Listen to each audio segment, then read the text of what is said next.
penjagaan orang tua tu, adakah kerajaan ada sebarang plan untuk melanjutkan pengeluaran KWSP, maknanya daripada 50 dan 55 menjadi lewat sedikit supaya mereka di-encouragekan untuk terus bekerja. Sebab sewaktu KWSP mengeluarkan dimulakan pada umur 55 boleh keluarlah. Tapi pada waktu tu life expectancy tak adalah sampai 73 tahun macam sekarang untuk lelaki dan 78 untuk wanita. So maknanya jumlah masa mereka hidup selepas retirement tu makin lama makin panjang. Apakah plan kerajaan dari segi sektor awam ke maybe memanjangkan lagi penularan KWSP tu lagi lambat untuk swasta dan juga untuk pekerja public kerajaan untuk dilanjutkan lagi dia punya service time. Dan yang itu saya ingat dari semasa ke semasa. Contohnya GPA kan. GPA kalau untuk khidmat awam ini dasar perkhidmatan, tempoh masa, dasar pencen, itu ialah keputusan besar kerajaan yang perlu dibuat oleh kerajaan dan puncanya itu akan datang daripada GPA, Jabatan Perkhidmatan Awam. Dan GPA memang dalam prosesnya akan terus melihat dari satu masa ke satu masa unjuran guna tenaga.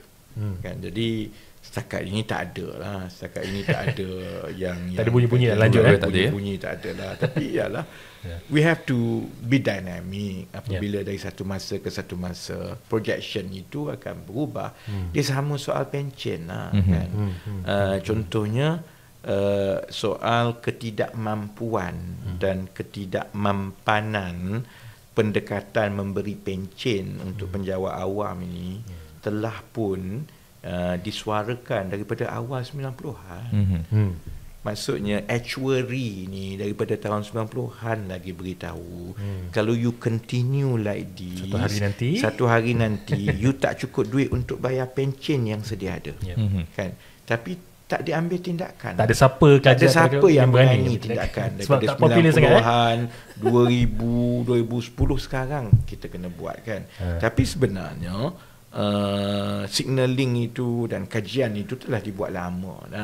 Sama juga seperti ini, memang dalam prosesnya JPA akan berterusan kerana unjuran itu perlu dibuat setiap tahun kan. Saya ingat bila sampai masanya apabila perlu ada keputusan ataupun perubahan, kalau perlu ia akan dibawa kepada kabinet dan kabinet akan bincanglah. KWSP ini ada akta dia sendiri. Dan fungsi KWSP bukan kerajaan arahkan tau. Kan I think kadang-kadang orang ingat KWSP ni kerajaan arahkan. Tak, dia ada fakta dia sendiri. Jadi pengeluaran yang khas dulu tu bukan dari arahan kerajaan Yalah, kerajaan UMTWIS lah. Itu yang KWSP, kesianlah KWSP kan. Dia ada akta dan mandat dia untuk melindungi kan.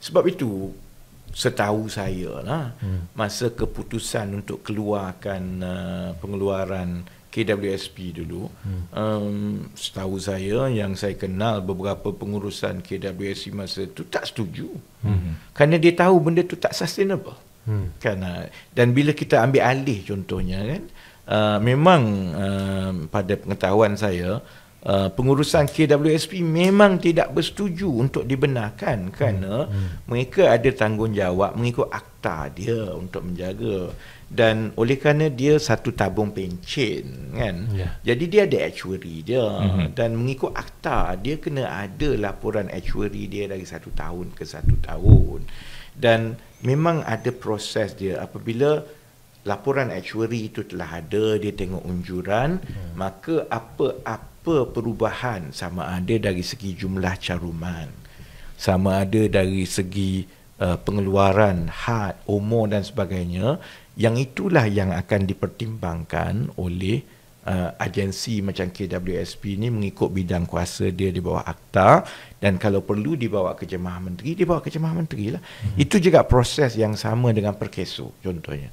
Perkeso tengok berapa juta yang di bawah skim pelindungan dia tengok potongan sekarang berapa, sekian, kemudian dia tengok laporan actuary dia. Jadi laporan actuary dia akan beritahu kalau potongan macam ni sekian, pada masa sekian you tak boleh bayar dah. Maka perubahan ini perlu berlaku, dia ada akta dia melalui akta dia, dan kalau perlu dibawa kepada Jemaah Menteri untuk dapat pengesahan, dibawa kepada Jemaah Menteri kan. Jadi yang penting ialah supaya keputusan-keputusan sebegini tidak dipolitikkan.